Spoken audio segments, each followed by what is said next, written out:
Ben, pois vamos seguir entón co programa das xornadas e vamos comezar coa mesa redonda número 2 sobre as implicacións da forma xurídica na organización e nos modelos de xestión dos centros de investigación.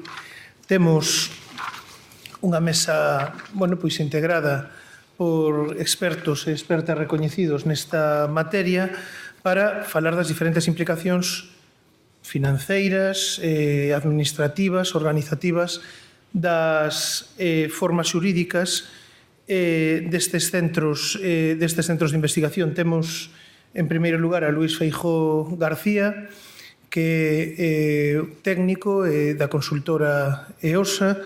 Temos a Pilar López García, da Axencia Estatal de Investigación, dependente do Mineco, e teño tamén a miña dereita Antonio López Díaz, catedrático de Dereito Financeiro e Tributario da Universidade de Santiago, conselleiro do Consello de Contas, pero que tamén nos falará destas cuestións. Se vos parece, podemos establecer un tempo prudencial, non diría 5 minutos, porque xa na mesa anterior comprobamos que os 5 minutos non era unha previsión moi realista, pero, pois 10 minutos, de intervención por cada un dos relatores e logo podemos pasar o debate.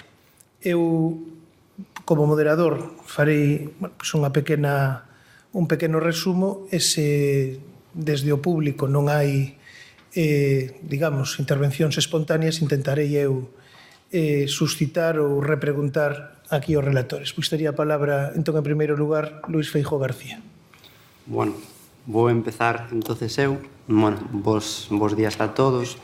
Cando me comentaron un pouco de facer esta ponencia, empecé pensando, como podo desenvolver e explicar dunha maneira, pois, interesaba en facela de maneira moi gráfica, para que poidáramos ver tamén entre todos e discutir cual pode ser os modelos organizativos que mellor se adapten para as distintas universidades. Non en sí definir cual é o modelo, porque non existe un modelo perfecto, senón ver un pouco cuáles son as tipoloxías de modelos que existen e que son máis ou menos generalizados en toda a xeografía española, e despois tamén un pouco ver cuáles son as vantaxas e cuáles son os inconvenientes de cada un deles, porque, como repito, eu penso que é difícil que saia daqui decir cuál é o modelo organizativo preferente ou mellor, senón, tenemos que analizar no caso concreto cada un deles, vale? Entonces, temos un marco normativo xeral que, máis ou menos todos coñecemos, non? A partir da Lei Orgánica de Universidades, se foron xerando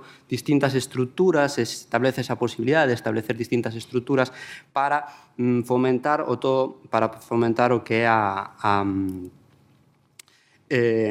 para fomentar a investigación, o desenvolvemento e a innovación tecnolóxica. Entón, a partir destas distintas estruturas que se foron organizando, agora mesmo podemos ter un pouco unha bagaxe inicial de dicir cuáles son os modelos predominantes e cuáles son os modelos que realmente se están a desenvolver agora mesmo e cuáles son as problemáticas que les teñen. Entón, as universidades teñen a potestade de crear libremente, según o artigo 40 da Lei de Universidades, no ámbito dos distintos centros de investigación e desenvolvemento e innovación que establezan. Entón, a partir de aí, algúns integraronse en parques científicos, tecnolóxicos, outros foron creando outras distintas estruturas. En algúns casos, fixeron a partir de entes máis con personalidade xurídica propia, como poden ser fundacións, que poden ser en ámbito, digamos, máis público ou mixto, ou poden ser tamén mercantiles participadas que, na maior parte delas, son organismos propios, ou están participados no 100% do seu capital social por parte das universidades, pero,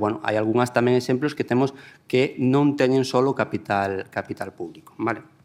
Entón, nesta liña, estableceronse tamén outros vínculos, como pode ser o do artigo 84, que pode ser o desenvolvemento de outras entidades públicas ou privadas, fundacións, que para a promoción da investigación, vale? Entón, temos uns modelos organizativos que seguramente, a miña compañeira do Ministerio seguramente, explicará tamén no detalle, pero, eu voume centrar sobre todo no que son os centros ou institutos de investigación universitarios, vale? Estamos nun ambiente universitario e queríamos centrar nesto, non? Despois hai outras instalacións científicas e técnicas singulares, parques científicos e tecnolóxicos, organismos públicos e despois centros tecnolóxicos ou centros de investigación privados. Vale?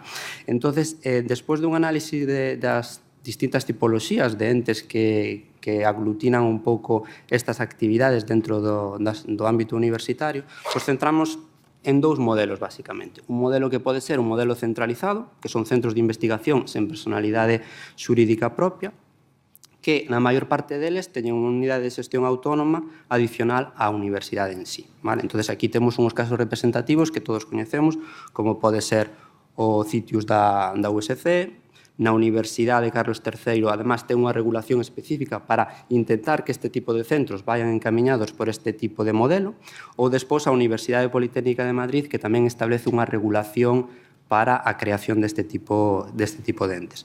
Despois temos outro tipo completamente distinto, que sería un modelo descentralizado, que dentro do modelo descentralizado podemos ter con personalidade xurídica propia, vale?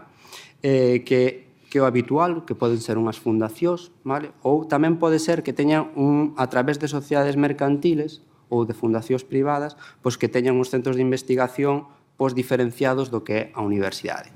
Estes poden depender como centro propio da universidade ou poden ser que teñan unha adscripción con outros entes ou con outras entidades de índole privada. Entón, eu cando me puxen a preparar un pouco a ponencia, sobre todo que intentei entender como podemos ver, sobre todo, cuáles son as debilidades e as forzas destes dous modelos, porque un pouco no que despois nós intentaremos sacar conclusións para decir, bueno, pues nos interesaría tirar por un modelo ou por outro.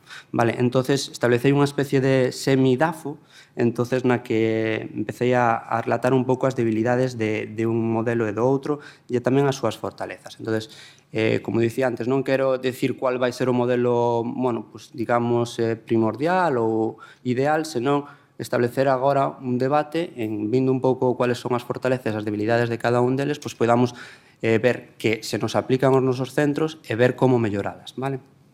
Entón, establecín dentro dun pouco das debilidades, empezaremos por os centros centralizados, como pode ser un centro que forma parte sin personalidade xurídica propia, que forma parte da universidade. Vale? Entón, establecei como distintos ámbitos. Non? Establecei un primer ámbito que sería no contexto universitario. Vale?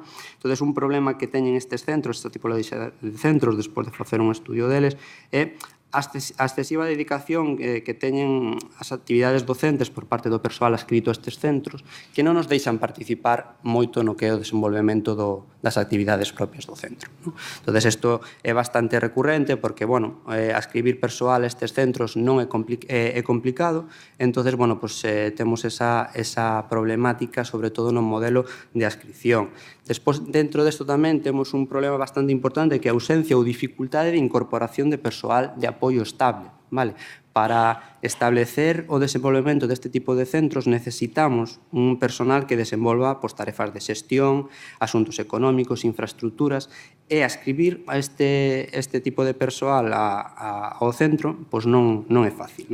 Entón, ademais, isto tamén supón que a rotación que ten esta xente é bastante elevada, porque non nos podemos, digamos, adscribir completamente ou indefinidamente ao centro. Entón, despois temos que dedicar parte do persoal docente de investigación a formación deste novo persoal, polo que supón un grave problema para a xestión, digamos, dos centros. Vale? Despois, é indudable que a dificultade da universidade para xerar plazas adscritas ao centro. Deben estar na RPT, a incorporación de perfis xa existentes que temos é dificilmente tamén asimilables ao centro en sí, e ademais que estas persoas que xa temos na universidade tamén non teñen un conocimento moi amplio do que son as tarefas específicas do centro, de transferencia e de emprendemento que son necesarias para o desenvolvemento dos centros de investigación. Vale? Despois, teremos un contexto socioeconómico que lle chamei. Entón, a escasa cultura que temos tamén da vocación de transferencia e emprendemento empresarial por parte do persoal. Entón, é importante que a maior parte do financiamento destes centros veña por aí. Entón, como esta cultura do persoal docente investigador, vemos que hai carencias neste tipoloxía de de persoal. Entonces, o modelo de financiación que debería ser primordialmente a través da transferencia, pois dificultase, vale?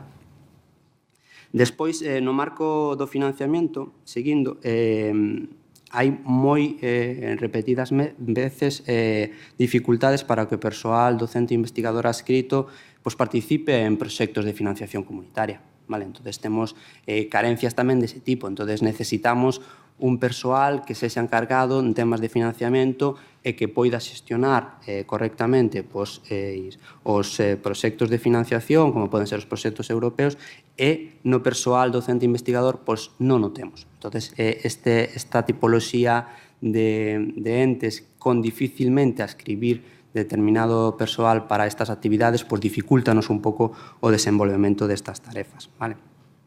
Despois tamén temos un contexto tecnolóxico, non? O estar en un grupo que está integrado dentro da universidade, temos dificultades, sobre todo, na xestión de equipos, na planificación un pouco do uso, da dificultade de negociación cos proveedores de determinados equipos que estes centros moi especializados necesitan. Entón, normalmente pensamos que na universidade fanse as contratacións moitas veces de maneira global, entón necesitamos que esas particularidades do centro veñan recoñecidas tamén para o centro. Despois, no contexto laboral de recursos humanos, claramente aí temos bastantes dificultades para, en primeiro lugar, para facer unha oferta laboral atractiva nos termos de estabilidade contractual, pensando nos investigadores. Esta incerteza supón un elemento claramente desmotivador e de desestabilización deste persoal, o que é incompatible claramente cunha investigación de calidade. Despois, o modelo de xestión que veremos despois, que sería máis descentralizado, donde ten moita máis participación a empresa privada, dota dunha flexibilidade laboral que os centros propios non teñen. Entón, existe o risco de que estes investigadores, sen unha capacidade estable de desenvolver os seus proxectos ou uns contratos laborais estables, busquen unhas mellores condicións laborais en outros centros con personalidade xurídica propia. Pero, bueno, tamén temos fortalezas. Entón, gustaríame tamén ensinar un pouco deste tipo de fortalezas. No contexto universitario, temos unha maior facilidade de participación maioritaria do persoal docente investigador adscrito, e a mesma vez tamén de persoal do centro participación na universidade, mediante a participación de másters, etc. Entón, o que supón un enriquecemento mutuo. O estar traballando conxuntamente, o enriquecemento mutuo é claro.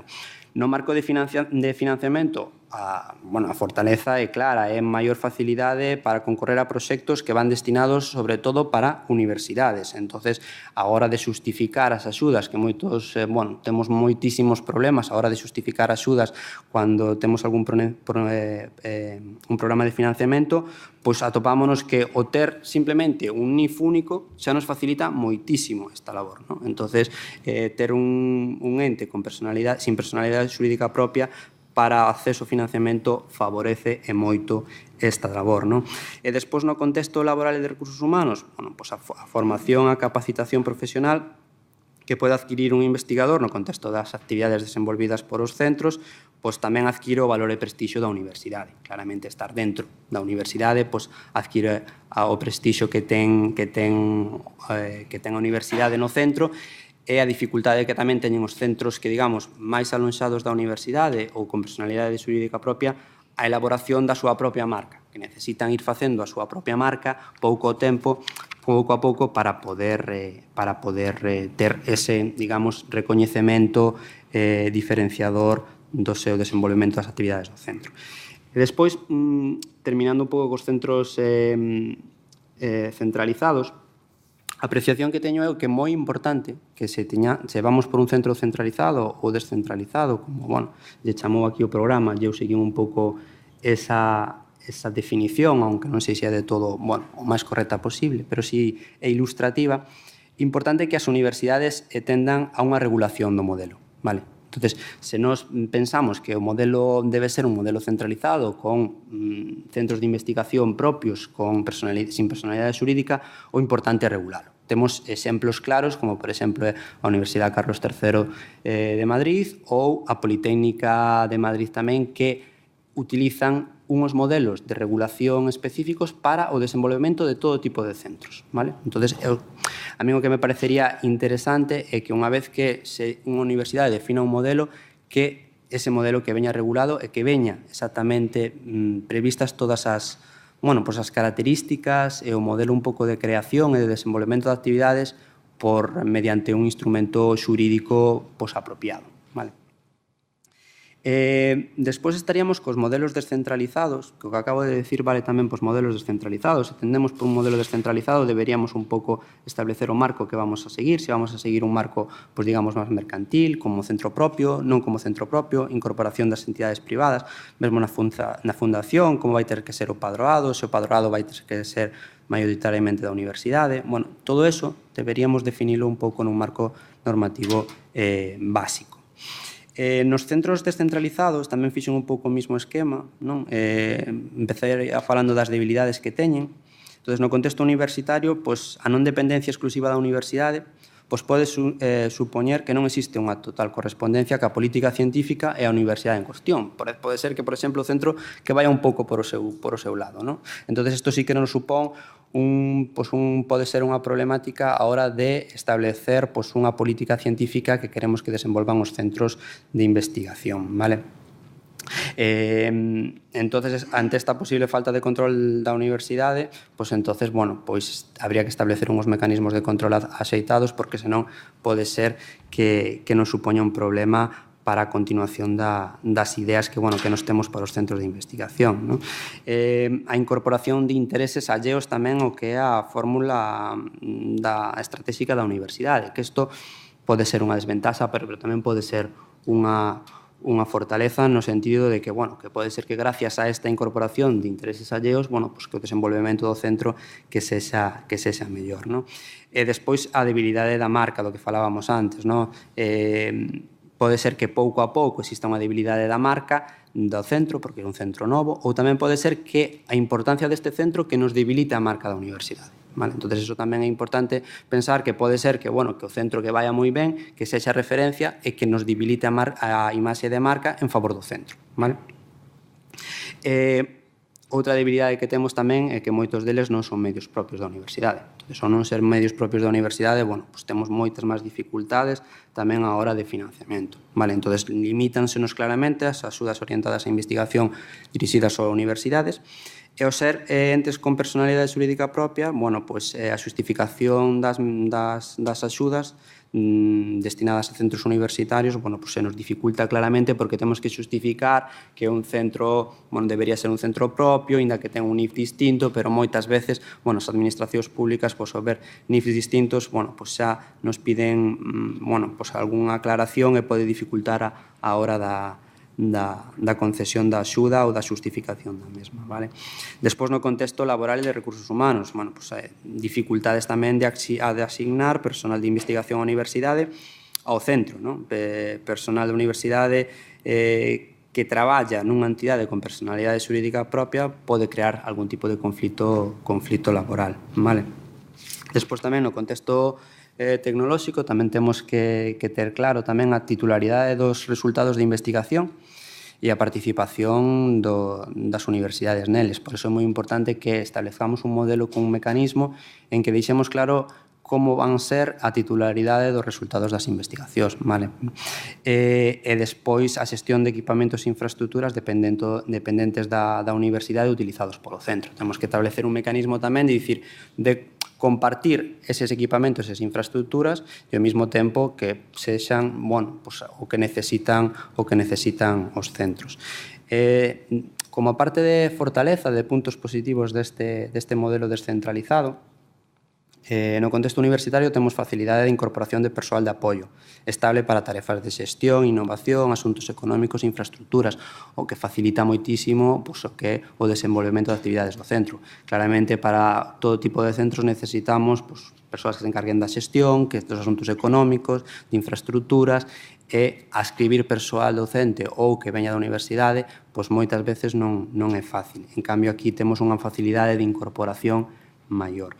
No contexto socioeconómico, pois temos seguramente sinerxias moito máis fortes con outros asentes privados e institucións, non? O pertencer, o ter máis facilidade de poder abrir as portas a entidades pois, privadas ou asentes diferentes da propia universidade, pois é unha ferramenta importantísima no desenvolvemento e na captación de maior valor por parte destes centros. E tamén esta orientación máis hacia o exterior, pois está claro que nos dá unha orientación maior ao mercado, non? Tamén nos posiciona no mercado dunha maneira moitísimo máis áxil. No contexto laboral e de recursos humanos, pois tamén é positiva a maior discrecionalidade que temos a hora de realizar contratacións e axilidade nos procedementos administrativos, que isto visto así, podríamos decir, non queremos decir que é moito máis fácil poder xestionar estas contratacións que moitas veces cando te vas no ámbito dunha universidade nos dificulta bastante. Despois, no marco de financiamento, maior facilidade tamén de dotar de medios ou realizar contratacións para a xestión de proxectos de financiamento, non? Entonces, un pouco a grandes rasgos e sobre todo para que nos sonen algunhas cousas que seguramente dicimos isto sí que me pasa a min ou isto sí que o pensei, para que despois no debate poidamos un pouco ver que como analizar estas distintas características dos centros para ver un pouco se podemos chegar no debate a ver cual é o centro que podría adaptarse mellor a nosas necesidades. E nada máis. Muchas gracias, Luis. Tiene ahora la palabra Pilar López García, de la Agencia Estatal de Investigación del MINECO. Cuando quiera. Hola, buenos días a todos. Muchas gracias por la invitación a participar en estas jornadas. Si bien me encuentro un poco como un pulpo en un garaje, es decir, yo no hago gestión en la universidad.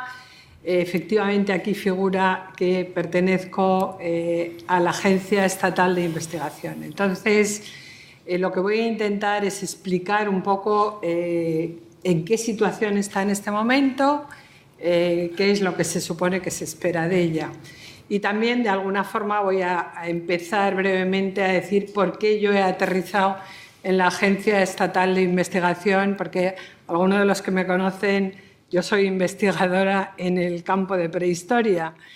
He aterrizado en la Agencia Estatal de Investigación con el propósito de hacer gestión por una razón exclusiva, y es que mis últimos 12 años han estado ligados a la Comisión Europea y los últimos 10 al Consejo Europeo de Investigación. Es decir, que antes han hablado de las Starting, de las Consolidator, pues puedo decir, que lo digo con orgullo, que formo parte de la primera generación de Project Officer que trabajaron en el RC, porque empecé en 2007, cuando éramos un grupo de 12 personas que gestionamos 9.650 proyectos.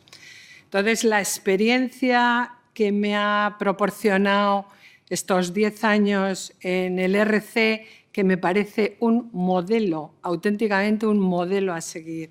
O sea, algo que empezó como un pequeño ensayo de qué es lo que iba a pasar y que no tenía muy claro si al final de los primeros 4 años iba a tener su evaluación y aquello se iba a acabar, puede decirse que es la niña bonita de la comisión, porque realmente lo que se financia es investigación excelente, y la que se queda en el tintero, es decir, aquellos que no pasan por cuestiones presupuestarias, es también investigación excelente.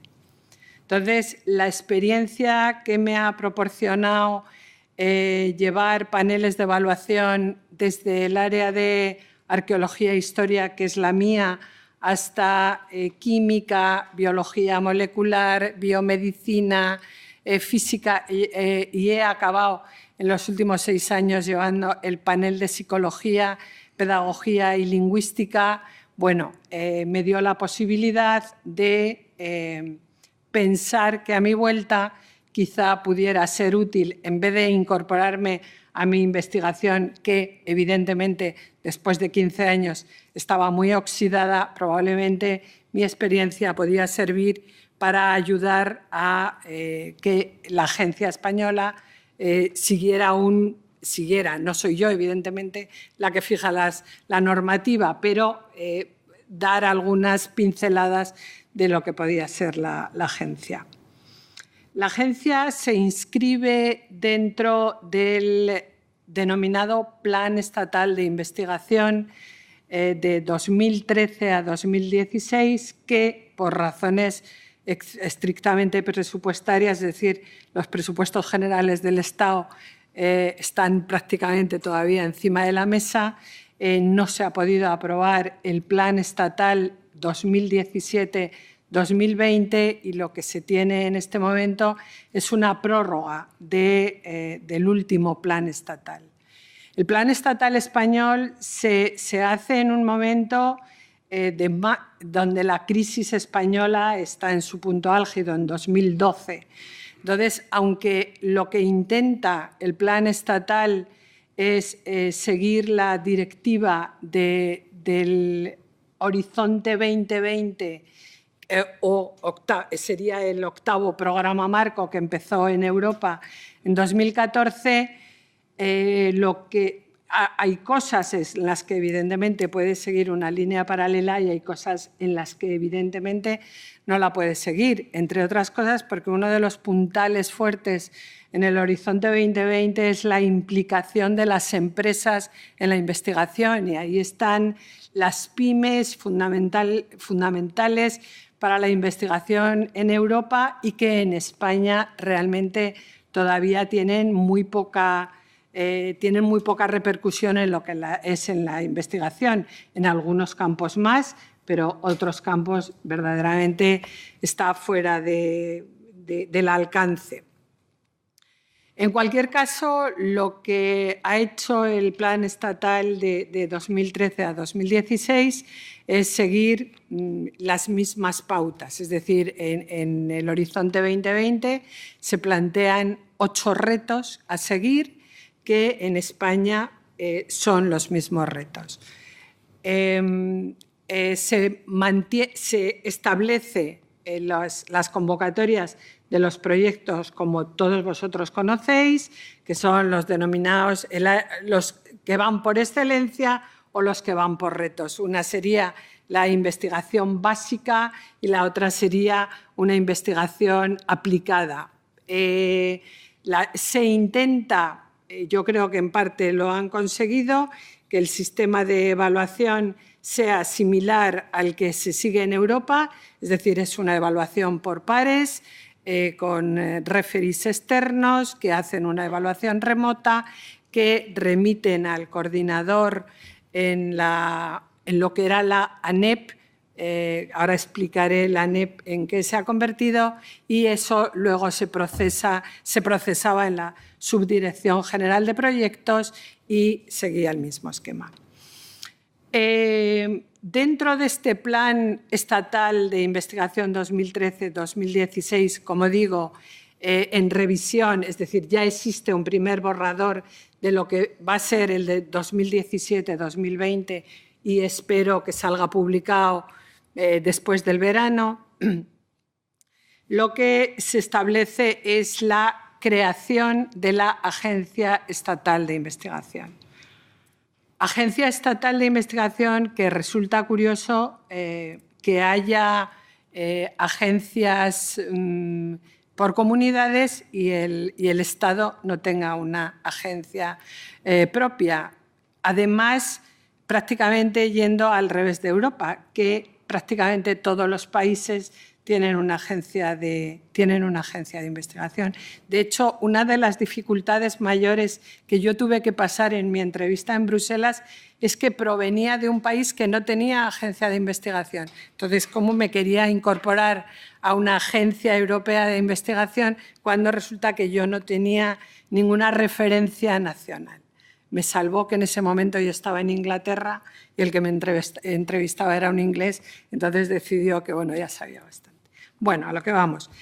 La agencia estatal, de alguna forma, lo que hace es aglutinar dos estructuras muy potentes, que eran la ANEP, que era la Agencia Nacional de Evaluación y Prospectiva, y la Subdirección General de Proyectos, que de alguna forma una evaluaba, entre las dos evaluaba, una era la que proporcionaba los referís, la otra era la que daba el dinero. Y se sigue manteniendo otra, podemos denominar agencia, que es el CEDETI, que se va a ocupar, como se ha seguido ocupando hasta ahora, de aquellos proyectos tecnológicos, es decir, los que tienen transferencia a la empresa y que son los que realmente siguen manteniendo la misma estructura.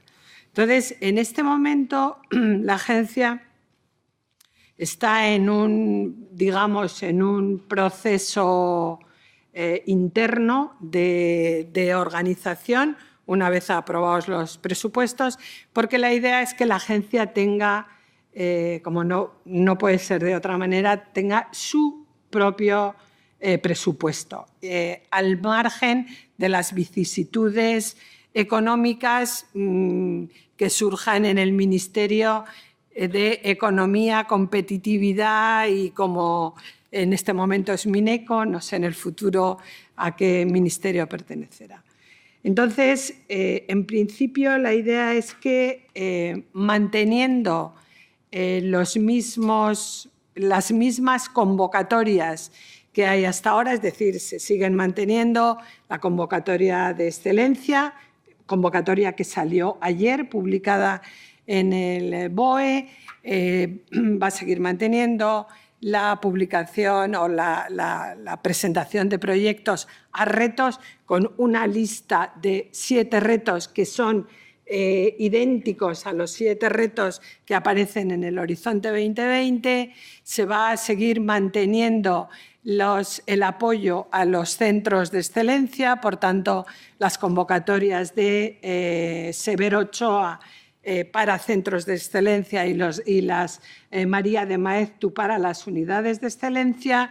Se quiere favorecer la incorporación de nuevos y de jóvenes investigadores, algo que ya se ha hablado aquí en la mesa anterior, creo que es fundamental. Es decir, si queremos mantener o mejorar, yo diría más que mantener, mejorar nuestra relación respecto a nuestros competidores europeos. En este momento el ranking español está en torno al 5º, 6º lugar, por detrás evidentemente de Inglaterra, Alemania, Francia, Holanda.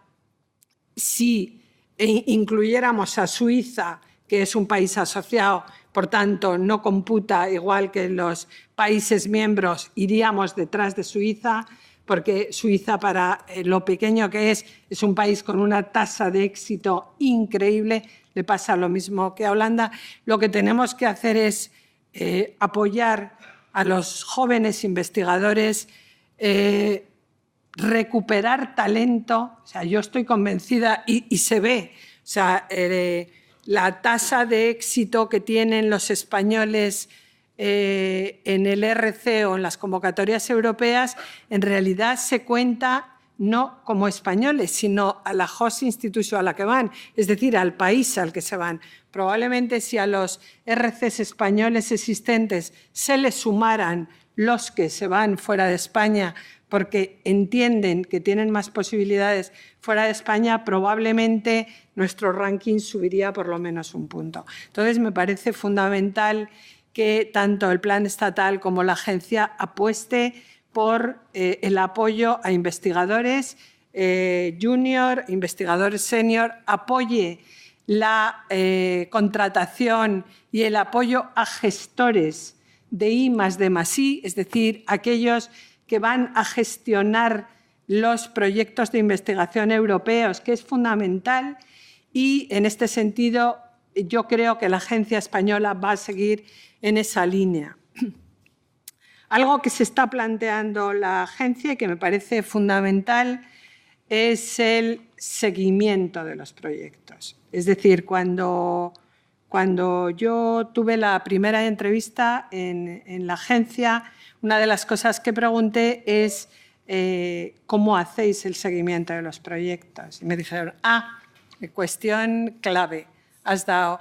Y lo pregunté por una razón, porque en el RC, por razones de política científica en aquel momento, me encargaron el diseño de, si alguno habéis visto o tenéis un RC, me encargaron el diseño de las plantillas de seguimiento. Es decir, era un tema que me parecía fundamental.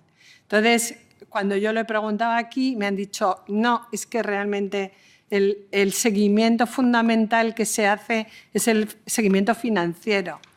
Entonces, ¿cómo el seguimiento financiero? Entonces me dijeron, sí, es súper importante controlar si un investigador se gasta en un taxi y tal.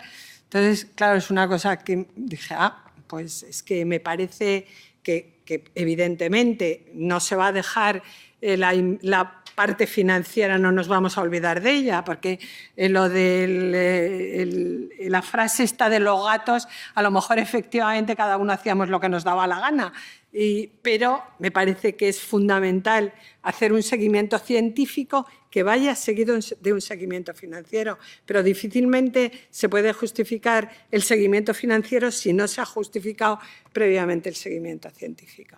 Entonces, esto creo que va a ser algo que se va a poner en marcha de forma permanente y, de hecho, en los últimos 2 meses la agencia está haciendo ya un seguimiento científico de proyectos y se está llamando a un número entre 12 y 16 investigadores por temática para que presenten sus resultados en la agencia.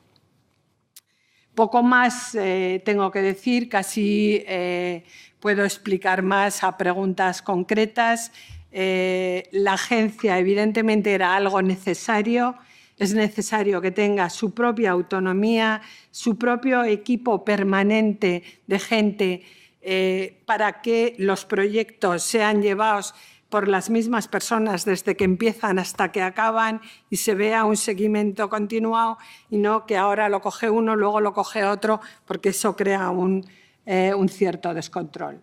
Entonces, con esto y esperando que en brevísimo, el Plan Estatal 2017-2020 vea la luz y la agencia tenga ya tiene la directora, que sabéis que es Marina Villegas, el presidente la presidenta es la secretaria de Estado, tiene un comité científico igual que el RC, donde están quizá las cabezas visibles más importantes de cada área, tiene un comité técnico que está formado igual por un grupo selecto de investigadores con una amplia trayectoria en investigación y en evaluación europea, y la estructura ya la tiene. Yo creo que le falta ya el último empujoncillo para que se ponga en marcha. Y espero que si tenéis cualquier duda, pues estaré encantada de contestaros después. Pues muchas gracias, Pilar.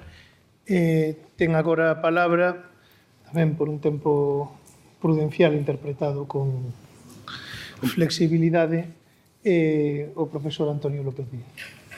Gracias, secretario general. Moi bons días a todos. Tratando de contribuir algo ao obxecto do seminario, que discutir sobre as distintas fórmulas que poden e formas que poden adoptar os distintos centros ou estruturas de investigación que poden xurdir no ámbito fundamentalmente do público, sexa a administración, tamén no ámbito das universidades.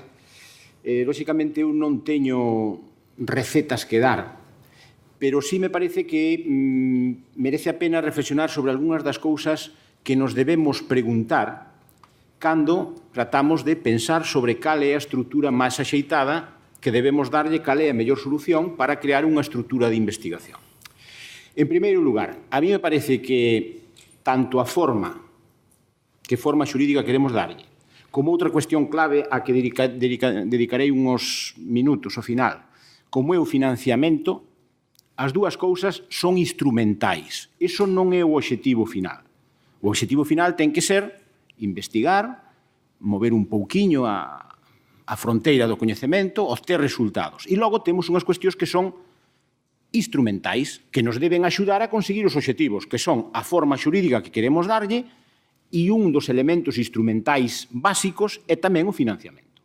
Pero non lle diemos a volta, non poñamos o instrumental como final, non deixemos como secundario a investigación e primeiro vamos a discutir cal é a forma, cal é o diñeiro. Non, o primeiro é que queremos facer, cales son os resultados que queremos acadar e agora vamos a ver cal é o mellor instrumento para acadar eses resultados. Por lo tanto, esa debe ser a orde de razonamento. Segundo, non hai solucións máxicas, non hai unha solución óptima, nin siquiera hai unha única solución boa. En cada circunstancia pode haber solucións alternativas que dependen de algunhas variables. Digo que non hai ninguna solución máxica porque podemos dicir, buscamos unha fórmula que nos permita máis flexibilidade administrativa. Entonces vamos a optar por unhas fundacións e despois xa sabemos que pasou coas fundacións. Acaban, e vamos a explicar un pouquiño de por que pasa eso. Queremos flexibilidade, vale, pero se vamos ter flexibilidade, ao mellor perdemos outra cuestión, ao mellor se nos dificulta a relación coa nosa institución MAI. Se gañamos en autonomía, ao mellor temos moita máis dificultades para compartir recursos, sexan humanos, sexan materiais, coa institución da que depende, que pode ser unha universidade ou pode ser unha administración pública. E ao mellor nos atopamos con que despois, cando queremos decir, bueno, agora, como este é unha estrutura da universidade, queremos que a universidade poida encargarlle a esa estrutura xestionar proxectos, tal, sin ter que entrar en ámbitos de competencia. Cuidado, que se estamos dando autonomía, deixamos de ser o mellor medio propio e iso nos obriga a que esa estrutura ten que competir con outras cando eu como universidade queira tomar determinadas medidas. Co cual, non hai unha solución máxica. Todas as conveniencias non caben no mismo saco. Temos que saber que é o que buscamos. E para saber que é o que buscamos, a mí se me ocurre que debemos respostar a algunhas preguntas básicas. Unha, como imos a funcionar? E, sobre todo, como nos imos a financiar? Esta é unha pregunta clave. Vamos a financiarnos sustancialmente con diñeiro público ou vamos a financiarnos maioritariamente e sustancialmente con diñeiro privado? Lóxicamente, en función desta variable, as solucións poden ser completamente distintas. Agora ben, se nos vamos a financiar dun xeito moi importante ou prioritariamente con fondos públicos, debemos ter unha cousa clara.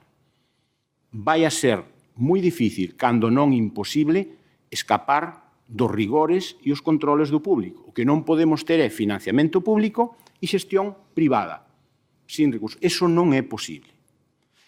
En función da forma, podemos mitigar algúns dos controis? Sí, pero o que non pode haber é, no noso ordenamento, tal como está agora, financiamento público e xestión privada. Esos son incompatibles. Por eso, podemos constituir unha sociedade anónima, unha sociedade limitada para xestionar unha estrutura de investigación. Sí, como nos financiemos con recursos públicos, vamos a ter que rendir contas e nos van a exixir unha serie de cumprimento de unha serie de obxectivos. Pasou coas fundacións, aquí se puxo como exemplo, adoptouse unha forma que inicialmente era privada, pero claro, na medida en que estamos falando de forma privada, pero financiada con recursos públicos, inmediatamente dixo, sí, bueno, forma de fundación, pero fundación pública. E a partir de aí decimos, e inmediatamente isto quer dicir que é sector público, inmediatamente hai que rendir contas, aplícanse as normas básicas de contratación, aplícanse as normas básicas de selección de personal, e entonces xa non conseguimos nada, que non se pode conseguir ao mesmo tempo financiamento público e xestión privada. Esa é unha imposibilidade manifesta. Entonces, primeira opción, como nos imos financiar? Dentro da rigidez do público, evidentemente, vamos a poder, eu penso que se pode optimizar ese rigor do público. Porque a segunda alternativa é, financiándonos con diñeiro público, poderíamos financiarnos por dúas vías. Unha vía que é a vía da transferencia e outra que é a vía da subvención. A vía da subvención, en materia de investigación, coñecémola todo o mundo perfectamente. Todo tipo de proxectos, axudas, etc., ao final son subvencións. Eso sabemos que é para unha finalidade determinada e hai que xustificar o destino, a finalidade, etc. etc. A alternativa, o que é unha transferencia xeral e incondicionada. Utilízase moito na investigación? Non, utilízase máis para financiar os entes en sí. As universidades reciben unha parte como transferencia incondicionada. O que é investigación, esta vía non se abriu moito aínda. Claro, o que non podemos pedir tampouco é transferencia e xestión privada. Imposible. Poderíamos, na medida en que nos mantivésemos con un rigor absoluto dentro do público, pois con certo fundamento pedir que al menos unha parte se nos transferira como transferencias. Eso nos facilitaría moito a xustificación do destino desas cantidades. Simplemente, casi bastaría con unha memoria onde dicir estamos funcionando para isto, e vostede me dá isto para funcionamento xeral. Nos olvidamos da disciplina do que é unha subvención para unha finalidade determinada. Esa é a alternativa. Por lo tanto, xa temos algunhas variables. Segunda cuestión que hai que ter en consideración, como nos queremos relacionar coa entidade da que vamos a depender ou a coa que vamos a estar vinculados, sexa unha administración pública, unha comunidade autónoma, etc., ou sexa a universidade. Si queremos que aí haxa unha relación moi íntima con participación das persoas, con cesión de recursos, con encargo directo de actividades, con encomendas de xestión, pois temos que buscar fórmulas onde haxa moito control do público sobre esa institución. Se nos salimos do control do público, despois vamos ter dificultades se queremos chegar a ese nivel de relación coa entidade nai. Non podemos querer ser autónomos, crear unha fundación onde participa ademais da universidade con capital privado, etc., e dicir, bueno, e agora vamos a funcionar como medio propio, entonces a universidade lle encarga. Non, en canto estamos aí xa non lle pode encargar directamente a esta fundación sin máis esta xestión, senón que pode cumplila esa fundación ou poden cumplila outras 2 ou 3 máis e temos que entrar en ámbitos de competencia e concurrencia. Volvo a insistir, non cabe todo no mesmo saco e unha entidade pode ter uns obxectivos e outra entidade pode ter outros obxectivos diferentes. Por eso non hai fórmulas máxicas intercambiables que vayan para todos os supostos. Outra cuestión a ter en conta dende o meu punto de vista, na medida en que estamos falando sobre todo de que unha parte moi importante se vai a financiar públicamente. Que é o que nos están pedindo as convocatorias para ese financiamento público? Vamos a tratar de buscar fórmulas que nos permitan adaptarnos ao que nos piden as convocatorias. Iso é unha actitude razonable, racional e intelixente, non? Vamos a buscar aquilo que máis fácil nos permite acceder ás convocatorias. Ben, aquí o problema que temos, o que podemos ter é que, ás veces, as convocatorias son cambiantes. E, ás veces, ademais, comentábamos no pasillo antes de entrar, precisamente non son neutrais, sino que parece que nos obrigan a entrar por unha fórmula que, ao mellor, non é a máis acaída para o noso caso. Que deberamos demandar aquí? Que as convocatorias sexan convocatorias diseñadas coa máxima neutralidade posible. Coa máxima neutralidade quer dicir que a forma, en principio, non sexa determinante, que poida concurrir unha fundación, que poida concurrir unha universidade que ten as súas estructuras integradas dentro da propia organización administrativa, sin personalidade propia, ou, se hai incluso unha entidade que, excepcionalmente, que tuvese forma mercantil, pois que incluso pudera acceder sempre cando cumpla pois unhos requisitos para compatibilizar tamén aí o uso do público e o ánimo de lucro e demais, pois sempre que non choquen, que as fórmulas, que as convocatorias sexan o máis neutrais posibles, para que a decisión sobre a forma dependa do que necesita a institución para buscar a mellor solución para os seus obxectivos. E para ocupar só 3 ou 4 minutos máis sobre o tema do financiamento. Digamos que estas son algunhas das pautas, algunhas das preguntas que hai que tratar de responder a hora de dicir cal é a mellor fórmula. Non hai unha mellor fórmula, depende do que queira facer a entidade en cuestión. E algunhas das preguntas que hai que respostar son estas. Podríamos seguir añadindo preguntas, é dicir, quero ter persoal propio de seu meu ou quero que traballar co persoal que depende da institución da que dependo eu. Bueno, pois eso obriga a tomar unhas decisións, etc. Ben, e sobre o financiamento. Dicíamos, canto a financiamento, podemos reducilo moito a 3 fórmulas alternativas. Temos financiamento público e financiamento privado, e dentro do privado vamos a abrir 2 apartados. O público coñecémolo, o privado falaríamos fundamentalmente de contratos, por un lado, e algo que habría que explorar, e cada vez eu penso que hai que explorar máis, que é o mecenado. A utilización de fórmulas de colaboración a través de mecenado tamén na investigación. Para empezar por este último, ahora mismo no noso ordenamento realmente fórmulas atractivas só hai para o micromecenado. Pero son moi atractivas. O que me sorprende é que non se teñan explotando. Ahora mesmo, na Comunidade Autónoma de Galicia, quen destine 150 euros para financiar estruturas de investigación, que poden ser as universidades, recibe 150 euros na súa declaración do imposto sobre a renta de persoas físicas. E costa cero aos contribuintes. Non se está a facer nada con esta posibilidade. 75% no IRPF, na deducción xeral, e 25% que ten a comunidade autónoma, establecido na súa legislación propia. Que eu saiba, non se está facendo nada ou casi nada. Por lo tanto, de momento é absolutamente simbólica esta fórmula de financiamento. O que sí que non temos é unha normativa que permita, o que sí sería moi importante para a investigación, me parece a min, que é as grandes doazóns ou aportacións para a actividade investigadora, que no noso país non funcionan, en outros sitios sí funcionan razonablemente. Aquí sí que o ordenamento é absolutamente restrictivo e pon todas as pegas posibles a isto. Todas. Non vamos a entrar en detalles, que nos daba para outra charla, pero é imposible. Entre outras cousas, os acontecementos de especial interés, donde sí establecemos axudas para o 75 aniversario da Liga de Fútbol Profesional, competindo de forma desleal con outros tipos de interés xeral. Estamos falando de asociacións privadas, claramente, e hai unhas axudas que exceden con moito das previstas para outro. O micromecenado si sería posible, este non. E entrando no público e no privado, hai cuestións que habería que estar loitando por novas solucións. Na financiamento público, lóxicamente, o 99%, por poñerlle unha cifra de financiamento público que se recibe hoy, é baixo a fórmula de subvención.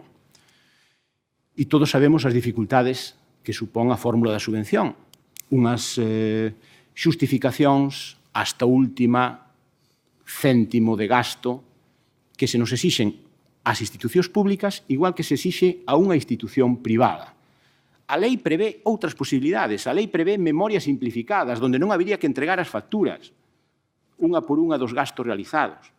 Pero, quen pode facer eso? Quen aproba unha orden de convocatoria. Sustituir na lei hai 3 alternativas de justificación dunha subvención e se optou sempre pola máis rigurosa. Aplicarlle a entidades públicas o mismo que se lle aplica a unha sociedade anónima. E hai outra posibilidade perfectamente prevista na legislación. Unha fórmula. Outra, sustituir os controis. Somos especialistas en controis sobre o procedimento, en controis sobre si se destinou 10 euros a comprar tóner e non se podía gastar os 10 euros en tóner. Ahora, non nos importa moito ou non somos capaces de controlar que foi o que avanzou o coñecemento con ese proxecto. E mentras non cambiemos o control do procedimento aos resultados, a mí me parece que non vamos ben. Isto é perfectamente contrastable. Basta ver informes do Tribunal de Cuentas e do Consello de Contas de Galicia, onde se fixeron controis externos sobre convocatorias de axudas públicas para a investigación e se chegou sempre á mesma conclusión. O procedimento está moi ben regulado, a selección é absolutamente escrupulosa na selección dos proxectos, na xustificación é razonablemente boa. Ahora, o único que non sabemos é se serviu para algo ese diñeiro que se destinou a esa investigación. Supoñemos que sí, pero non hai unha acreditación onde alguén presente unha evidencia de que realmente isto supuxo este avance no coñecemento. Nos quedamos na xustificación do procedimento. Eso, a mí me parece que tiñamos que loitar por cambiar os controis e a xustificación. Máis cousas que debíamos. Anticipos das subvencións. Non se fai coas universidades ou cos entes públicos o que se fai coas ONGs. Cando se concede unha subvención a unha ONG para crear unha escuela en Tanzania, lóxicamente non se lle obriga a que crea a escola e veña a xustificar coa factura a construción da escola para logo darlle a subvención, senón que se lle anticipa a subvención. Coas administracións, en concreto coas universidades, a pesar de que as... Bueno, somos unha cousa rara, efectivamente, despois desa reforma quedamos aí un pouco fora, pero o que sí seguimos estando é equiparados a entidades sin ánimo de lucro, pois na lei de fundacións, etc., etc. Aí estamos equiparados, pero na lei de subvencións non. O que se lles dá ás ONGs non se lle dá a unha entidade pública como é unha universidade. E me parece que podría tamén abrirse vías por aí, non? Igual que anticipar as convocatorias. Todos nos queixamos de que é unha medida pouco racional o feito de que A convocatoria que vai a ter unha axuda por o ano 2017 se fai no 2017, se resolve en xuño ou xullo do 2017, se comunica en setembro e hai que xustificala antes de novembro. Si sabemos que vai haber anualmente as convocatorias, por que non adiantamos a convocatoria? Pódese facer unha convocatoria no ano 2015 para axudas 2016? Claro que sí. Hai que tramitar un procedimento específico, porque non temos ainda o orzamento, pero sí podemos tramitar gastos anticipados, eso está na lei de réxime, no noso caso, de réxime financiero de Galicia, se pode perfectamente sacar a convocatoria no ano 2015 das axudas que se van a dar no ano 2016. Con esa vía, o mellor poderíamos resolvelas en febreiro e ter para gastalas desde febreiro a decembro. Isto non obriga a cambiar ningunha normativa de rango maior, pero sí obrigaría a orientar nesa vía as convocatorias das mismas. E logo, e remato, e outros problemas que temos sobre a mesa, en parte están encamiñados, pero siguen xerando dificultades. Se falamos de financiamento privado, a outra pata do financiamento privado, que son os contratos, pois deron lugar a un longo contencioso das institucións públicas, particularmente das administracións, coa administración tributaria, en relación ao tema da deducibilidade das cuotas de IVA soportadas nas institucións de bens e servicios que se destinan a investigación e que supón moitos millóns de euros. Finalmente, temos resolto xa por doutrina do Tribunal Supremo que a actividade investigadora, tamén a básica, dá dereito á deducción das cuotas de IVA soportado, que era onde tiña a discrepancia a administración tributaria. Pero agora seguimos tendo outro problema. Naquelas administracións como a universidade que compaxina actividades de investigación con outras actividades que non dan dereito a deducción, como é a docencia, seguimos tendo unha dificultade que é como repartimos, como decidimos o que é investigación e o que é docencia. Precisamente para iso, ao mellor, cando somos capaces de identificar as estruturas de investigación, pois nos pode resolver parte deste problema. Bueno, son algunhas das cuestións que teñen que ver co financiamento, que teñen que ver coa forma das entidades de investigación, nas que non resolvemos ningún problema, pero, bueno, polo menos poñer algunhas pautas sobre a mesa para poder discutir. Gracias aos tres relatores. Ningún deles se asustou o tempo, pero era o previsto. Así que agora é a vez do público para termos un debate interesante e ir sacando ideas e conclusións. O que sí, entenden todos o galego, senón, o que sí, para que quede registrado, quede gravada a intervención e o debate, poden falar sin micrófono, pero non se vai gravar. Entón, creo que hai aquí unha primeira palabra.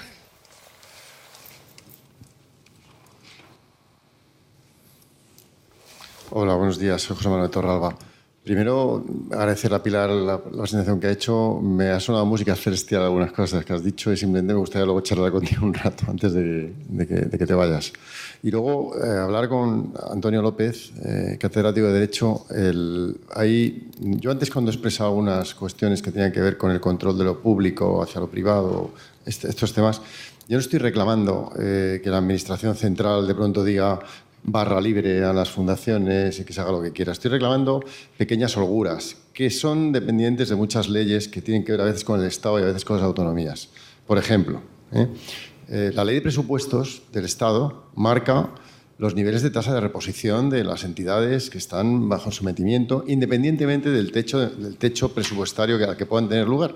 Esas son cosas que no molestan a la Ley de Presupuestos y, sin embargo, haría feliz a muchas instituciones que tienen que ver con la investigación. Y es una ley de presupuestos generales del Estado, no estamos hablando de ir más allá. Simplemente un pequeño párrafo que diga las instituciones de investigación podrán ir más allá de la tasa del 100% siempre y cuando cumplan un techo, patatín, patatán. Es decir, estamos hablando de pequeñas holguras que simplemente darían muchísima vida a la vida diaria de estas instituciones. Estoy hablando, tú has hablado del mecenazgo, pero una buena ley de mecenazgo a nivel estatal ayudaría mucho. ¿Por qué nadie afronta una ley de mecenazgo a nivel estatal? Pues porque posiblemente desde todas las comunidades tendremos que empezar a pelearlo y a reclamarlo al Estado. Pues, obviamente hay leyes de mecenazgo regionales que ayudan un poco, pero si hubiera una ley nacional, pues nos ayudaría muchísimo más. Estamos hablando de ley de incompatibilidades. O sea, el por qué no funcionan el desarrollo de startups y de empresas de base tecnológica desde la universidad, por qué no está funcionando en España como funciona en el Reino Unido o en Estados Unidos o en otros sitios. Porque tenemos una ley de incompatibilidades que hace prácticamente imposible que un profesor de universidad se implique de manera real en un proyecto de empresa de base tecnológica. Porque hay una ley de incompatibilidades que digamos, limita de tal manera la participación de un catedrático o de un profesor del CSIC en este tipo de cosas que hace prácticamente imposible que realmente haya un interés real en que eso funcione. Y estamos hablando de una ley también estatal y que significaría suavizar algunos aspectos que tienen que ver con las compatibilidades del sector público vinculado al desarrollo de ámbito de innovación, empresas de base tecnológica, etc. Estoy hablando de ley de patrimonio. En algunas comunidades es más suave, pero, por ejemplo, en Madrid, una patente es lo mismo que un edificio a efectos de patrimonio. Entonces, cuando se discute un contrato de propiedad intelectual, pues imaginemos lo que significa, desde el punto de vista legal, poner en un papel que estás negociando algo equivalente a un edificio, a un kilómetro de autovía o a un... Entonces, estamos hablando de cosas que es que no tienen ningún sentido. Y como estas, pues tenemos media docena o incluso más de leyes del ámbito estatal. La ley de compras del Estado, por ejemplo. El sistema de intervención. El sistema de intervención, hay países como Estados Unidos donde la intervención se hace por objetivos, nunca se hace por gasto. Nunca se hace por gasto. Especialmente en el ámbito de ciencia. O sea, en Estados Unidos tú tienes un proyecto y el Estado, el gobierno federal te pide ver si has cumplido objetivos. Si has cumplido objetivos, nadie se mete en cómo te has gastado el dinero. Se supone que te lo has gastado bien, porque es que además, si te lo gastas mal, te vas a la cárcel. O sea, es decir, y nadie se le ocurre, bueno, te vas a la cárcel y te echan del sistema. Segunda cosa. Es decir, tú gastas $1 mal gastado, no vuelves a pedir un proyecto a la National Science Foundation en tu vida. ¿Aquí qué pasa? Pues aquí hay una desconfianza a priori del investigador y del tal. Entonces lo que se hace es poner un sistema de intervención fundamentado en el gasto y en el control de gasto que hace prácticamente imposible hacer nada. Entonces, pero sin embargo, la ley de compras del Estado permitiría un sistema de intervención al ámbito de la I+D por objetivos, pero nadie aborda eso. Es una ley estatal. Y la Unión Europea, en el ámbito de RC, tú lo conoces bien, no interviene exactamente igual que en el ámbito Horizonte 2020. O sea, es totalmente distinto. Bueno, pues ¿por qué no se utiliza el sistema de intervención RC para todo lo que tiene que ver con ciencia y tecnología? O sea, uno se fía de un RC, pero uno no se fía de un IP de Horizonte 2020. O uno se fía de un RC y no se fía de un Severo Ochoa español. No sé si me explico. Yo creo que hay mucho recorrido que hacer por la vía legislativa y que depende de la voluntad política de la gente que nos gobierna, a nivel estatal sobre todo, y luego en las autonomías hay mucha menos margen, pero desde las autonomías se presiona al Estado para que este tipo de cosas... Es que estamos cargándonos la ciencia española por la melaza que tenemos a la hora de movernos. Tenemos una viscosidad en el movimiento que hace prácticamente imposible moverse. Entonces, es un poco lanzo el guante también a mi compañero aquí de Galicia. Yo estoy desde Madrid, desde luego. Yo estoy desde Madrid. Estamos trabajando en un documento que trata sobre barreras legislativas para intentar elevarlo a la presidencia y que la presidencia a su vez lo eleve. O sea, yo pienso que si de todas las comunidades se eleva un clamor de que cambiando 8 leyes que tienen que ver con distintos aspectos se mejoraría muchísimo la vida de los investigadores de nuestro país y, hombre, a lo mejor alguien seguiría siendo un sinvergüenza y robando 4 euros de un proyecto, pero en general yo creo que el mundo universitario y el mundo de la ciencia no nos caracterizamos por ser delincuentes. Vamos, pienso. Yo lo suscribo de arriba abajo. Ayuda necesitamos desde los rectores, la CRUE, las comunidades autónomas, el Consejo. Y pongamos, lo que pasa es que, desgraciadamente, los tiros no van por ahí, desgraciadamente. Y vamos a referiros a un ejemplo. Aquí tuvimos en la normativa una figura, la agencia pública, no las cosas que se llaman agencia y son otra cosa, sino la agencia pública era una figura administrativa donde iba en esta dirección. Fue una bocanada de aire fresco que entró en la administración. La forma de las agencias públicas. ¿Qué significaba la agencia pública? Yo le doy 10 millones, usted me firma este contrato programa con sus objetivos, usted lo gasta en lo que quiera, ni capítulo 1, ni 2, ni 3, ni 4. Vamos a ponerle un límite al personal porque, claro, si me deja usted aquí 100 empleados, pues los voy a tener que asumir después. Vamos a poner un límite al personal. Pero todo lo demás a mí me da igual que usted compre ordenadores, que compre software, que si compra toner, lo que le dé la gana. Ahora, usted me tiene que justificar los objetivos. Eso era esta nueva filosofía del gasto público. Eso que respondía a lo que se le sigue llamando New Public Management, a pesar de que ya no es tan new, porque lleva 50 años hablándose de eso. Otros sí lo han avanzado en esa dirección. Bueno, pues han desaparecido. En esta reforma del año 2015, las agencias públicas han desaparecido de nuestro ordenamiento. Ya no hay más agencias públicas. que iban en esa vía, era la vía de flexibilizar. Esto que se dice aquí, claro que sí, tasa de reposición. Hombre, si usted ya me va a limitar la masa salarial, el coste del capítulo 1, hombre, ya me puso un límite, déjeme gestionarlo a mí dentro de esas necesidades y no me venga si puedo reponer el 100 y tal. Y usted me pide que pensemos en universidades, pero esto afecta a universidades, a ayuntamientos, me pide que cumple funciones, me dice que tengo que crear la administración electrónica, etcétera, etcétera, pero me dice, pero personal cero, Usted tasa de reposición 100%, que ya hemos asumido que la tasa de reposición 100% es una maravilla. La tasa de reposición 100% es una restricción absoluta, es decir, que no podemos crecer. Pero claro, cuando venimos de tasa de reposición 10%, llegamos al 100 y parece que ya estamos, que esto ya es... No, tasa de reposición 100% es una limitación muy grave en el sentido de que no podemos crecer en términos de personal. Bien, ejemplo, esos que se han puesto ahí, la ley de mecenazgo, por supuesto, tenemos un mecenazgo que favorece otras cosas, pero que no favorece algunas de estas iniciativas. ¿Qué es una cuestión de cultura? Claro que es una cuestión de cultura. Los controles, yo no tengo ninguna duda, y bueno, me ha tocado 6 años estar en un órgano de control, de que mientras no salgamos del control del proceso y del control del papel y del control del expediente y vayamos al control de resultados, no solucionamos nada. Y siempre se nos dice, bueno, pero cuidado porque en el país que estamos, con la corrupción que tenemos, si encima los controles... No, es que en el control de legalidad casi nunca detectamos la corrupción. No hay nadie que en un contrato de obra ponga que la obra vale 100, pero que vamos a pagar 150 porque esos 50 nos los repartimos entre el contratista y la empresa. Eso no aparece en el expediente nunca. ¿Cómo podemos comprobar eso? Yendo a ver la obra, comparar los precios con otras obras, etcétera, etcétera, los costes medios, pero eso no se hace con los controles que tenemos, nos quedamos en el control del procedimiento. Y solo les cuento una anécdota, para que expresa la distinta filosofía de este asunto. En Nueva Gales del Sur, en Australia, hay auditores, como aquí, hay un auditor unipersonal, y pues hace poco tiempo pasó por mis manos un informe sobre el gasto en educación en el estado de Nueva Gales del Sur. ¿Cuál era la conclusión del informe? Analizaba todo lo que se había gastado en educación en Nueva Gales del Sur en los últimos, creo que eran 20 años. Hemos construido no sé cuántas escuelas, no sé cuántos colegios, no sé cuántos institutos, universidades, centros, no sé qué tal. Hemos aumentado el personal, todo eso explicaba los millones y millones de gastos en educación. Dice, resultados, hemos empeorado los resultados de la educación en esto, en esto, en esto. Conclusión, todo lo que hemos gastado no ha servido para nada. Hemos empeorado los resultados de la educación. El objetivo no es construir escuelas, el objetivo es mejorar los resultados de la educación o de la investigación. Y nosotros, como mucho, llegamos a contar las escuelas, como mucho, porque generalmente lo que contamos es las facturas de lo que hemos gastado y ni siquiera el resultado. O sea, esa es la filosofía que habría que... Es un cambio de cultura en la gestión de lo público para nuestro país muy importante. Mucho más importante de lo que parece. Va a costar avanzar en ese camino. La fiscalización previa, otro ejemplo más.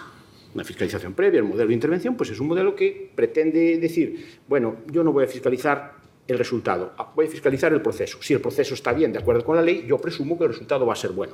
Y eso no está garantizado. Pero, insisto, hace falta ahí sí que mucha sinergia para empujar muchos en la misma dirección y que eso yo no soy muy optimista en lo que podamos conseguir en mi empresa. Ahora, que es de sentido común, y esto es lo que hay que... Lo que no podemos pedir es eliminar los controles, todos, ¿no? Ahora, sustituir proceso por resultado parece que es bastante obvio que era donde debíamos estar. Sí. Yo solo una cosa por lo que decía. Vamos a ver, las incompatibilidades, otra cosa es que estamos, digo ya, como desviación, como en la vida civil soy profesor de Derecho Administrativo, pues tenemos estos vicios, ¿no? Pero en materia de incompatibilidades y a lo que se refirió usted de las empresas de base tecnológica, la disposición adicional 24ª de la Ley Orgánica de Reforma de la LOU, lo que pasa es como es una disposición adicional de una ley de reforma de la LOU, no aparece normalmente en la versión consolidada, dice que las limitaciones establecidas en el artículo 12b y d, de la Ley de Incompatibilidades no serán de aplicación a profesores y profesoras funcionarios de cuerpos docentes cuando participen en empresas de base tecnológica promovidas por su universidad, etcétera, etcétera. Es decir, que en principio esa percha la tenemos. Y tenemos esa percha para... Otra cosa es que se utilice. Me llamó la atención también, y esto no es responsabilidad de Pilar, que se cree una agencia estatal de investigación a través de un Real Decreto de noviembre de 2015, que en la exposición de motivos de ese Real Decreto de noviembre de 2015 se aluda a la Ley de agencias del año 2006 que fue derogada por una ley de 1 de octubre del año 2015. O sea que, claro, cuando decimos, y esa ley 40-2015 habla de la Smart and Better Regulation, y aquí nos estamos quejando de la regulación que tenemos, pues claro, ¿no? Es decir, un Real Decreto de noviembre que se acoge o dice desarrollar una ley del año 2006 que fue derogada el mes anterior, supuestamente por el mismo gobierno que elaboró el proyecto de ley, que luego, bueno, pues también tenemos que lidiar con eso cuando hagamos ese tipo de demandas, claro, ¿no? De mejora normativa. Sí. Únicamente, como ha salido en varias ocasiones el tema de la evaluación de resultados de los proyectos y no tanto centrarse en el control económico, decir que efectivamente hace algunos años había puesto en marcha una evaluación de resultados de proyectos, porque se nos llamaban algunos de los IPs para ir a presentar los resultados, ¿no? Y bueno, efectivamente yo creo que funcionaban bastante bien esas evaluaciones. Lo que pasa que de repente esto se debió de hacer como en 4 o 5 años y de repente se dejaron de hacer. Pero a mí, ya que se está haciendo tanta incidencia en esto, sí que me gustaría de alguna forma remarcar que hay que tener un poco de cuidado en cómo se va a hacer esa evaluación. Porque, por ejemplo, cuando uno hace la evaluación de los sesenios, ¿no? Pues que ha sido realmente una evaluación que ha permitido avanzar mucho y en una buena dirección a las universidades, también tiene su parte negativa.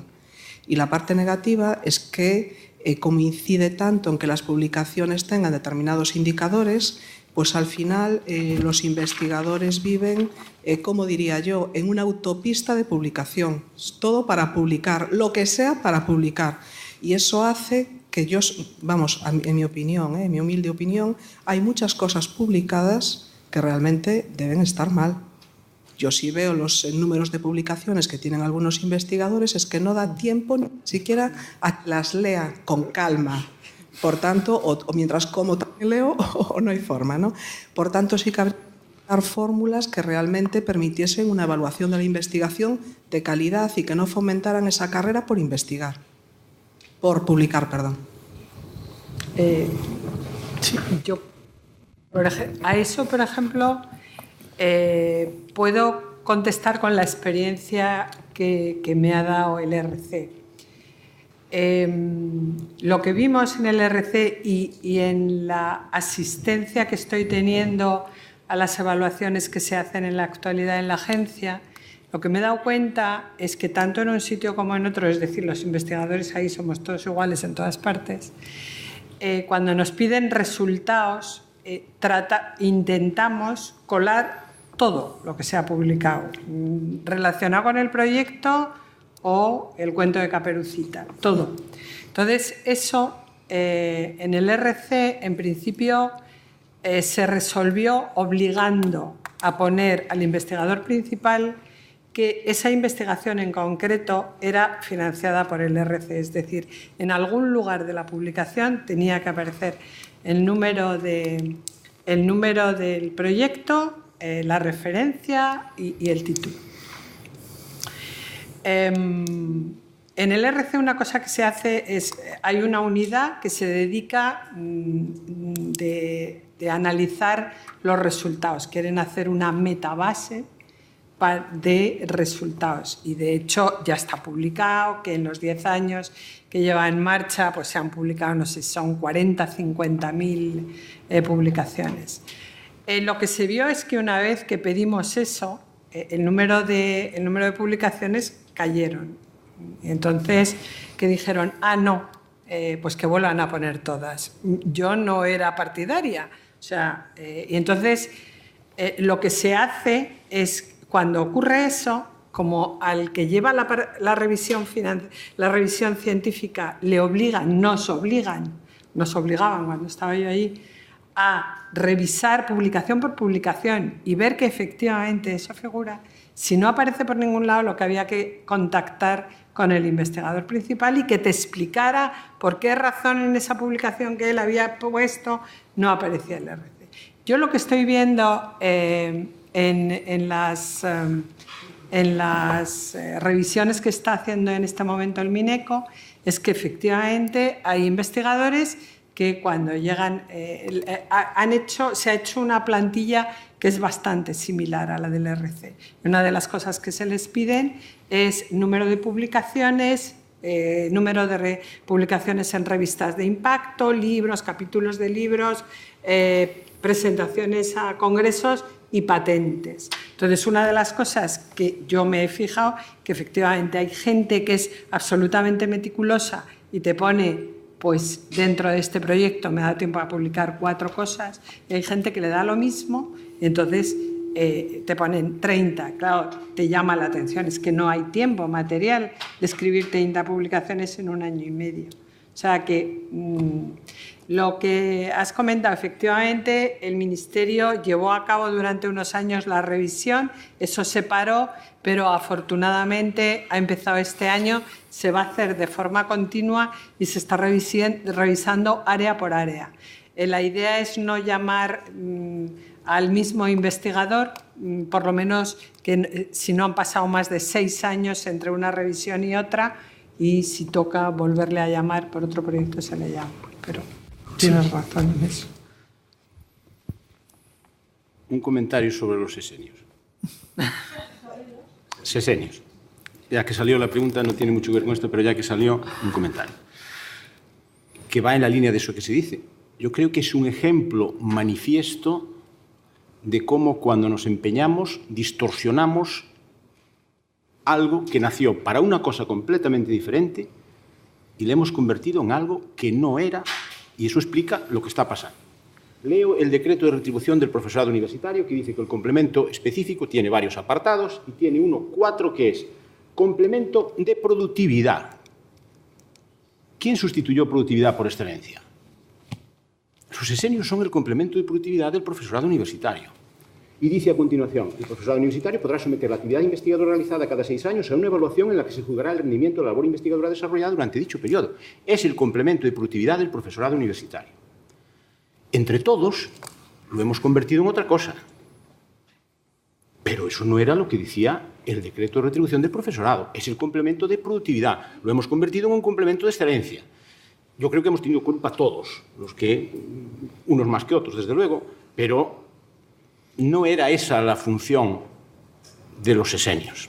Es el complemento de productividad del profesorado universitario, igual que pues, un inspector de Hacienda tiene un complemento de productividad en función de las actas que levanta y otros funcionarios tienen un complemento de productividad por otras circunstancias de su trabajo. Nosotros tenemos esto, acreditar que hacemos investigación, pero hemos creído que esto no es un complemento de productividad, sino que es un sello de excelencia. Y yo creo que nos hemos equivocado y lo hemos hecho rematadamente mal.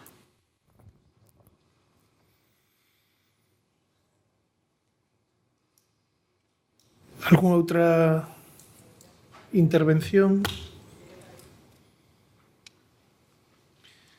Bueno, sí, a ver, pero se non hai que sacar voluntarios e voluntarias como en clase. A ver, pero espera, colle, se ti non colles o micrófono. No se oye perfectamente, pero bueno. Un poco la idea es que si en este momento se ha pensado en crear la agencia, me estoy refiriendo a la parte principalmente de financiación, que era un poco lo que estábamos centrados en la legislación, ¿no? Si dentro de la agencia, independientemente de que se le quiera dar un mayor control con respecto a lo que es la parte de investigación, si también tiene competencias en cuanto a aflojar un poco el tema de las diferentes justificaciones, yendo más por lo que era el contrato programa, una cosa de ese estilo. Y también me gustaría saber, pero bueno, a lo mejor si alguien me podía, si se puede explicar por qué el contrato programa no valía, porque daba una mayor flexibilidad a lo que es la justificación.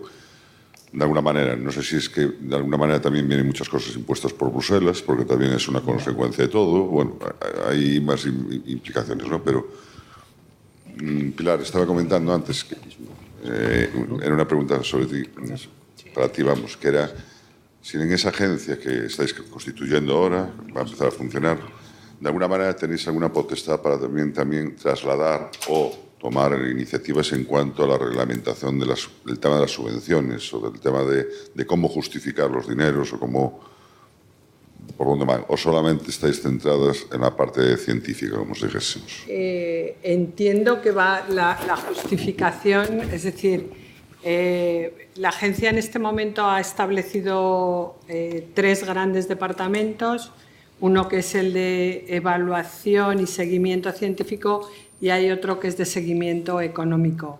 Entonces, el que está funcionando de alguna forma a pleno rendimiento es el de funcionamiento económico. Entiendo que va a ser exactamente igual que ha sido hasta ahora. Muchas veces los distintos estamentos que de alguna manera luego rigen las investigaciones o dirigen las investigaciones accedemos pues personal que hemos pasado, que hemos sido investigadores, que hemos tenido que justificar proyectos, etcétera, etcétera, etcétera. Yo no sé si es porque la legislación nos tiene atado o sabemos los problemas que hay y muchas veces no somos capaces de poder ir cambiándolos poco a poco. No sé si es por la legislación o no, me refiero. Sabemos lo difícil que es en nuestras instituciones justificar un proyecto, todo lo que es desde el punto de vista económico, me refiero, toda la legislación, todo eso.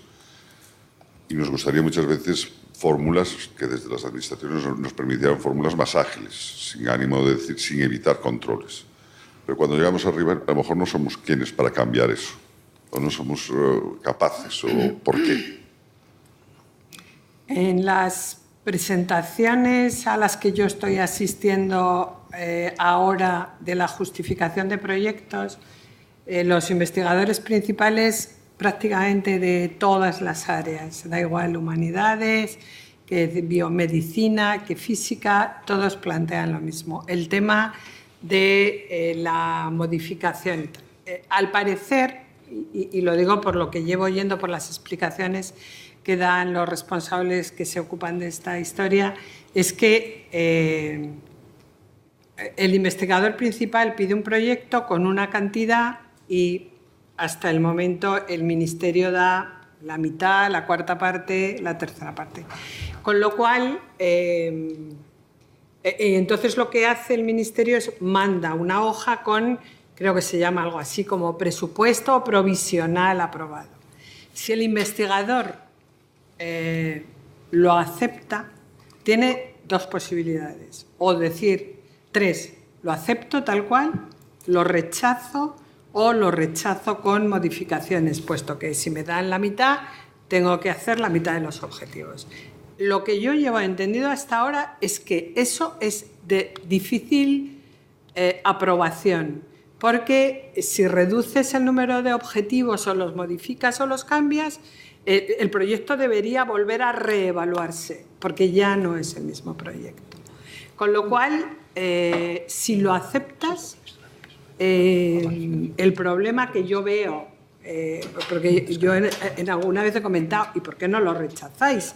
Porque si lo aceptas, no te dejan modificar absolutamente nada. Y luego, claro, yo he visto que cuando llegan allí a justificar, tienen serias dificultades para justificar algo que es francamente imposible. Pero lo que he visto es que prácticamente no dejan modificar los objetivos iniciales que se plantearon, cosa que a mí personalmente me parece absurda, porque, por ejemplo, en el RC, la verdad es que da el primer y el segundo año se permitió algún corte, pero a partir del tercero se dijo, si el proyecto está aprobado así, no hay ningún corte, pero es absolutamente flexible en modificar partidas, y entonces si la universidad resulta que paga el postdoc, ese dinero del postdoc lo pueden pasar a lo que quiera. De momento en España no es así y me da la impresión de que en ese sentido va a seguir siendo igual.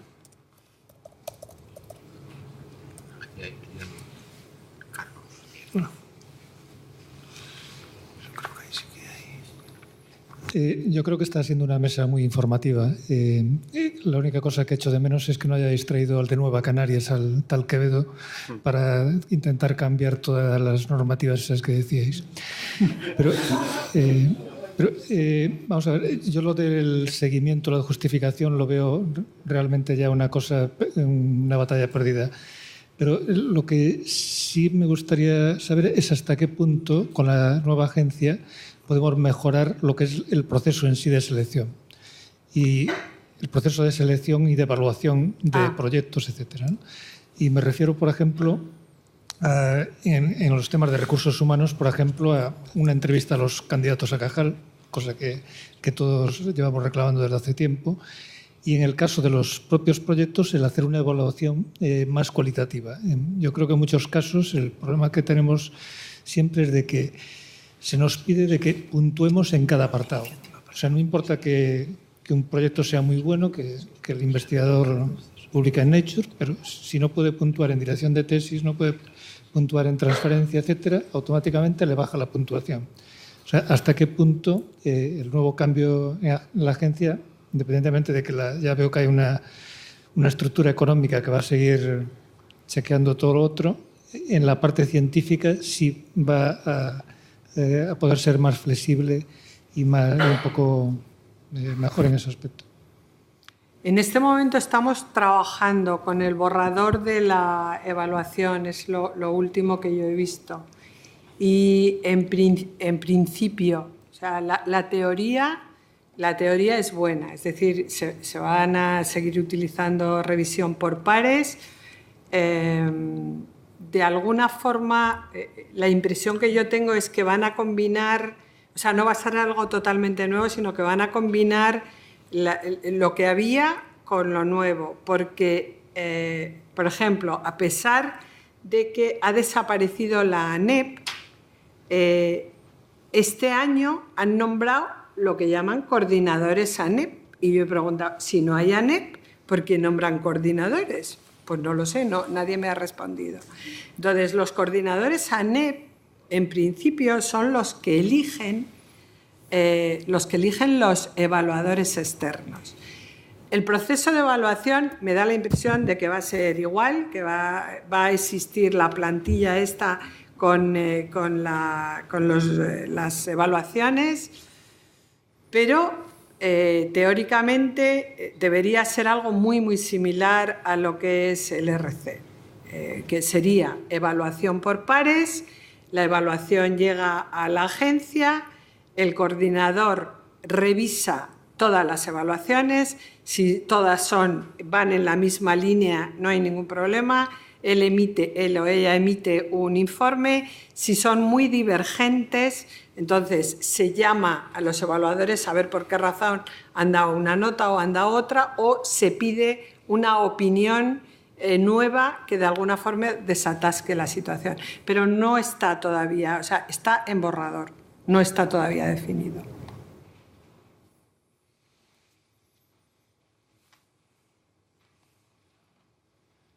Mira,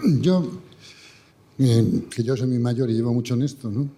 Yo creo que no he conocido a ningún secretario de Estado, ningún director general de I+D, a nivel tanto estatal como a nivel autonómico, que no se haya peleado a muerte con Hacienda, que no se haya peleado a muerte con trabajo, que no haya intentado cambiar las condiciones de empleabilidad de la investigación y que ha terminado frustrado, ¿no? Casi siempre.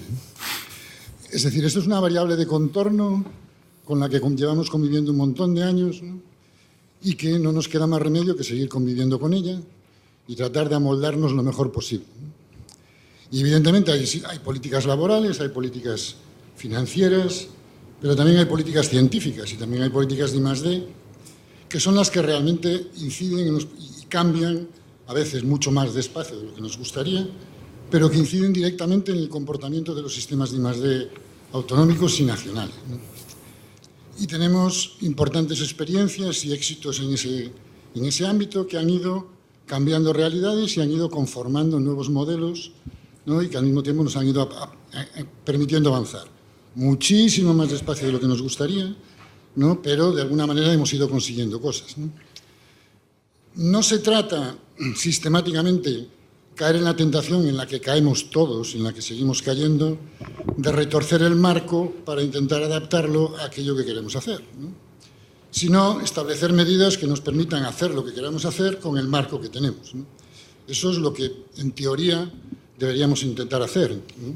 Por lo menos para conseguir mejoras, aunque solo sean puntuales, en determinadas cuestiones.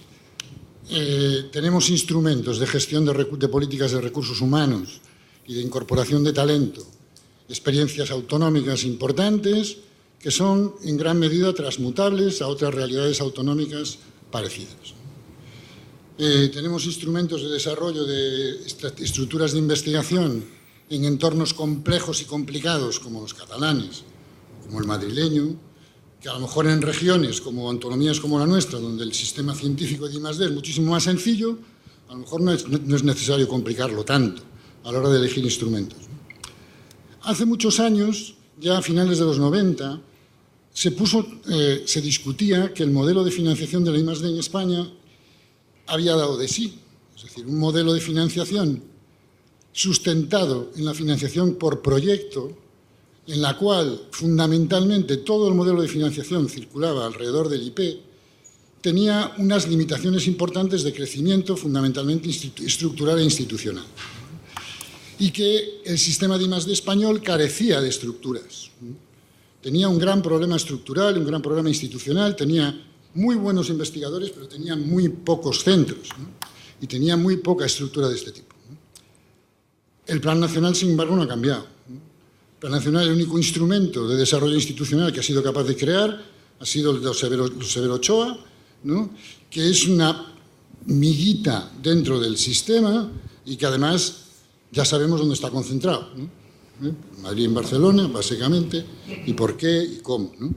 Por lo tanto, seguimos teniendo grandes problemas en la política científica estatal para desarrollar un marco de desarrollo de capacidades de I+D equilibrada, que sea capaz de generar masa crítica, especialización, ámbitos de crecimiento concretos y que apoye el proceso de desarrollo, por ejemplo, de las comunidades autónomas. Algo que a principios de los 80 sí que existía, ¿no? Las políticas compartidas, las políticas regionales enlazadas con las políticas estatales, que en estos momentos no tenemos, ¿no?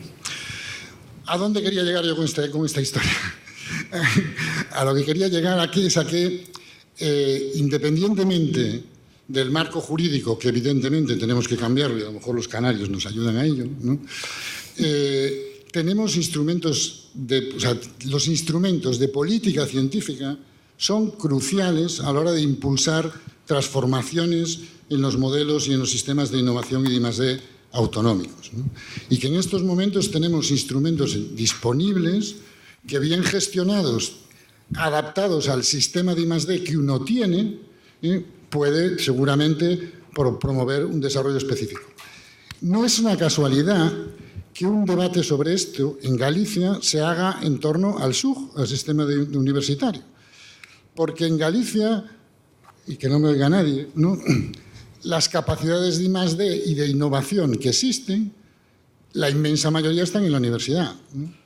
Por lo tanto, si tenemos que construir un sistema de centros especializados, ¿no?, tampoco tendremos que pensar mucho en fórmulas jurídicas. El marco jurídico lo tenemos y lo que tenemos que ver es cuál es el instrumento financiero idóneo para desarrollar este tipo de capacidades. Yo estoy de acuerdo. Si me permiten hasta ahora un chiste muy breve, por eso de adaptarse al marco hay que tener cuidado. Me parece bien la propuesta, pero con eso de adaptarse al marco es lo que cuentan de aquel sastre que era tan malo que alguien le encargó un traje y llegó el señor a probarse el traje y el traje tenía una manga más corta que la otra, una pierna del pantalón más larga que la otra, el largo de la chaqueta cambiaba, entonces el sastre le puso el traje encima y aquello no había forma casi de encajarlo. Pero bueno, al final, retorciendo, poniéndose y tal, acabó que la manga quedaba en su sitio, la pierna quedaba en su sitio y el tío salió por la puerta. Y tan pronto salió por la puerta, el señor en el traje así recompuesto, una pareja que pasaba por allí al lado, le dice la mujer al marido: oye, tienes que venir a hacer un traje con este sastre. Debe ser buenísimo. Fíjate cómo le ha adaptado el traje a ese señor con lo retuerto que es. O sea que hay que tener cuidado, que a lo mejor acabamos pensando, si nos adaptamos demasiado, que el sistema está muy bien. Pero yo estoy de acuerdo. Era solo la broma de... Sí. Él se adaptó, él funcionó. Él salió a la calle vestido.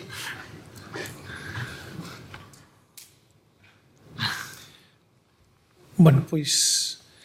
Como son horas prudentes, se non hai ningunha pregunta máis, quedamos citados para a tarde para as mesas de debate, non? A partir das, se non me Esperade que xa vos digo as horas. Sí, a partir das 3:30. Tamén igual é unha previsión algo optimista, pero a partir das 3:30 retomamos os traballos da xornada.